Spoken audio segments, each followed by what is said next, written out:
Welcome back, everybody. Today, I'm going to teach you how to get a report of cost center in profit and loss in Zoho Books.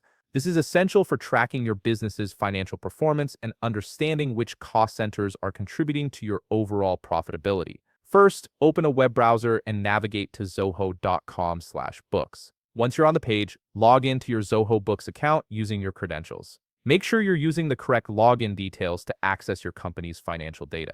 After logging in, you'll see the main dashboard. Look to the left sidebar and click on the Reports tab. This is where all your financial reporting tools live, giving you access to various business insights and performance metrics. Now you'll see different report categories. Look for the Business Overview section, which contains key financial reports like profit and loss, cash flow statement, balance sheet, and business performance ratio. From this section, click on Profit and Loss. This report will show you a detailed breakdown of your revenues, costs, and expenses over a specific period. Next, you need to define the time frame for your report. Choose the date range by selecting from preset options like this month, last quarter, or fiscal year. If you need a custom period, you can enter specific start and end dates manually. This flexibility allows you to analyze performance for any period that matters to your business. Here's where you can refine your report further. Apply filters such as category, department, or tags to customize what data appears. If you're specifically tracking cost centers,